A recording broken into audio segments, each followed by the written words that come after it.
अब आइए इस दूसरे वीडियो में हम समझने की कोशिश करते हैं कि प्राइसिंग कैसे बढ़ाई और घटाई जा रही है, या आज की प्राइस के इसके कंपोनेंट्स क्या है, ताकि हमें अंदाज़ा लगे टैक्सेशन किस प्रकार से लगाया जा रहा है। और सरकार बार बार कहती है हमारा ऑयल पूल डेफिसिट है। ऑयल पूल का डेफिसिट क्या, जब आपने बाहर से इंपोर्ट करने के बाद सारा का सारा तेल आपने तेल कंपनियों को दे दिया, तेल कंपनियां जिस मर्जी तेल पर दाम पर चाहे उसे बेच रही हैं, तो सरकार तो सब्सिडी आज कुछ भी नहीं दे रही है। हाँ, दे रही है, एलपीजी के लिए दे रही है। अब एलपीजी की सब्सिडी और कम की जा रही है। तो पेट्रोल और डीजल के नाम पर जो हमारी महंगाई हो रही है, नंबर एक प्रश्न है वो कितना है। दूसरा, उस टैक्स का यूज क्या हो रहा है। आज पेट्रोल मतलब सरकार के पास ऑलरेडी सेल्स टैक्स लगाने की इतनी जगह है, एक्साइज लगाने की इतनी जगह है, इसके ऊपर इतना टैक्स लगा दिया सरकार ने, उससे इतना करोड़ों रुपए कमा रही है, वो गया कहां। आइए, बेसिक प्राइस मैंने आपको बताया, पिछले वीडियो में आपने देखा होगा 25 रुपए के आसपास आ रही है। इसमें आइए हम entry tax, processing, margin, landing cost, ये सब जोड़ दिया हमने 3.5 रुपए के आसपास। उसके बाद ट्रांसपोर्टेशन फ्रेट कॉस्ट 2.5 रुपए के आसपास। इतने पैसे में अब लगभग 6 रुपए का ऊपर खर्चा इस पर और हो गया। इस 6 रुपए के खर्चे के बाद ये गाड़ी रिफाइनरी से बाहर निकलने की कॉस्ट इसकी 31 रुपए के आसपास आ गई। अब 31 रुपए का ये हमारे पास सामान निकला है जो एक रिफाइनरी से निकलता है। अब सीधा ही उसमें सबसे पहले एक्साइज लगता है, पेट्रोल का 21.5 रुपए और डीजल का 17.5 रुपए। 31 पर सीधा 21.5 रुपए पेट्रोल। जो बेसिक प्राइस है 25 रुपए, उसके लगभग 80% के आसपास आपने एक्साइज लगा दी पेट्रोल का, और 70% के आसपास आपने लगा दिया डीजल का। ये बेसिक प्राइस के ऊपर। अब आइए, इसके बाद इसकी वजह से, इस एक्साइज लगाने की वजह से डीजल को 52.5 रुपए का पेट्रोल और डीजल 47.5 रुपए का मिल रहा है। अभी भी बहुत फर्क है। अब आप आगे की चीजों में देखेंगे कि कितना फर्क उससे बढ़ रहा है। अभी 52.5 रुपए का पेट्रोल डीलर को पहुंच गया। अब अगले इसमें डीलर को आ गया 52.5 का, डीजल आ गया 47 रुपए 50 पैसे का। अब आगे सोचिए, डीलर अपनी कमीशन जोड़ता है इसमें, तो 2 रुपए 60 पैसे के आसपास डीलर की कमीशन है, और डीजल के ऊपर कमीशन 1 रुपए 70 पैसे। देखिए, मैं आपको बताऊं, ये सारी जो प्राइसिंग है ये फिक्स नहीं है। इसमें 5-10 पैसे 15 पैसे दाएं बाएं हो सकता है, 5-7% वेरिएशन है, बिकॉज हर चीज का प्राइस बदलता है। जैसे डीलर की कमीशन बदलती है रेट के ऊपर, एक्साइज बदलता है रेट परसेंटेज के ऊपर। कहीं पर एक्साइज, किसी किसी जगह पर टैक्स ऐसा होता है, देखिए कुछ तो लगता है परसेंटेज के ऊपर, 100 रुपए का सामान है उस पर कुछ टैक्स लगेगा, कुछ होता है 1 किलो पे इतना लगेगा। तो इसमें कुछ टैक्स पर लीटर के ऊपर है, कुछ परसेंटेज के ऊपर है। इसकी वजह से थोड़ा बहुत वेरिएशन हो सकता है, लेकिन लगभग मोटा मोटी खर्चा यही है।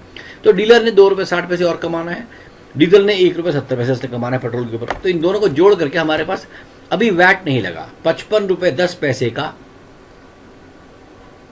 पेट्रोल तैयार हो गया, अभी वैट नहीं लगा, और डीजल 49 रुपए 20 पैसे का। अब आता है असली खेल वैट का।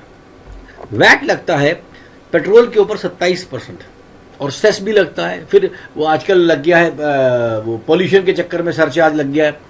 वो सब जोड़ के लगभग 15 रुपए 20 पैसे का अभी आपको इसके ऊपर वैट एंड सेस लगता है पेट्रोल के ऊपर। और इसकी वजह से पेट्रोल आपका 70 रुपए 30 पैसे का मिनिमम प्राइस में बाहर निकल रहा है। मतलब जो डीलर आपको दिख रहा है, जो शायद दिल्ली की आज प्राइस है। इसी तरह अगली बात देखें, डीजल के ऊपर 17% लग रहा है, तो 8 रुपए 70 पैसे के आसपास वो लग रहा है। मैंने डीजल के ऊपर भी आपका प्राइस 56-57 रुपए यहां पर हो गया। 10% का भी वैट और सेस का फर्क है। पेट्रोल आपका 70 रुपए 30 पैसे का, डीजल 57 रुपए 90 पैसे का। आपको बाजार में, शायद दिल्ली में आज लगभग यही भाव मिल रहा है। अब इसको जरा दूसरे आंकड़ों से समझने की कोशिश करें कि हमारा 25 नहीं तो 30 रुपए का पेट्रोल था यार शुरू में। 30 रुपए का हमारे पास कुछ पेट्रोल था, मतलब 30 रुपए का पेट्रोल और डीजल एक रिफाइनरी से बाहर निकला, और 70 रुपए 30 पैसे का हम पेट्रोल खरीद रहे हैं। कितना टैक्स हमारा हो गया, आइए इसको भी गणना करके समझ लियो। देखिए, पेट्रोल की हमारी बेसिक प्राइस देखिएगा, रिफाइनरी से 31 रुपए किलो, कंज्यूमर को मिला सब 70 रुपए 30 पैसे का। मतलब आपने इसके ऊपर 40 रुपए से थोड़ा सा कम, 39 रुपए 70 पैसे का आपने इसके ऊपर टैक्स लगा दिया 31 रुपए की चीज के ऊपर। अब इस टैक्स को यदि परसेंटेज में जरूरत है, 126% टैक्स है। माने जितने का सामान है उसको 125% उसके ऊपर अभी टैक्स है। अब दूसरे में आइए, डीजल की क्या स्थिति है। डीजल भी रिफाइनरी में लगभग इसी भाव का निकला और कस्टमर को पे करा 57 रुपए 90 पैसे, और इस वजह से आपके पास 88% टैक्स है। मैंने अगर दोनों का एवरेज निकाला है तो 100% के आसपास आप टैक्स दे रही हैं। दूसरा, आपको पता होना चाहिए कि हमारे देश में 750 बिलियन बैरल पर डे हमारे पास कंजम्पशन है पेट्रोल की और डीजल की, मतलब इतने क्रूड ऑयल की। अगर आप इसको गिनती करने बैठें तो ये आपके पास 160 लाख करोड़ के आसपास आ जाता है। 160 लाख करोड़ का टैक्स आपसे वसूला जा रहा है, जबकि पूरी भारत सरकार का बजट है कुल 18 लाख करोड़ रुपए का, 20 लाख करोड़ रुपए का। अब ये पैसा इतना, इससे कई गुना, दसियों गुना ज्यादा पैसा होने की वजह से आप समझिए कोई भी राजकीय सरकार इसको जीएसटी में लाने के पक्ष में नहीं है, क्योंकि वो पैसा सामने नजर आ जाएगा। अब उसका कारण क्या है?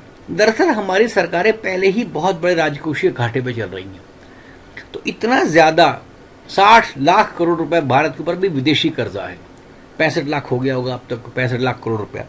इतने कर्जे को रहते हुए अब सरकार की बात है, सरकार अपने प्रॉपर टैक्सेशन का ढंग नहीं लगा रही है।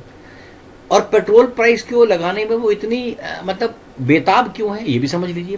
देखिए, पेट्रोल की प्राइस अकेली प्राइस है जिसमें सड़क के ऊपर मैंने धांधली नहीं होती है, क्योंकि डीलर से लेकर आखिर तक आपको पैसा होता है, हर कोई टैक्स देता है। आप बाजार में टीवी बिना टैक्स के ले सकते हैं, लेकिन कार आप बिना टैक्स के नहीं ले सकते, क्योंकि कार को बेचने वाली कंपनी इसको नहीं करेगी।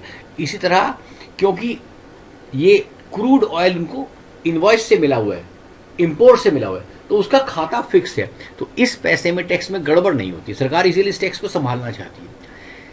अगर सरकार इसी तरह बाकी टैक्सों को संभाल ले तो इतने प्रतिशत टैक्स की जरूरत नहीं पड़ेगी।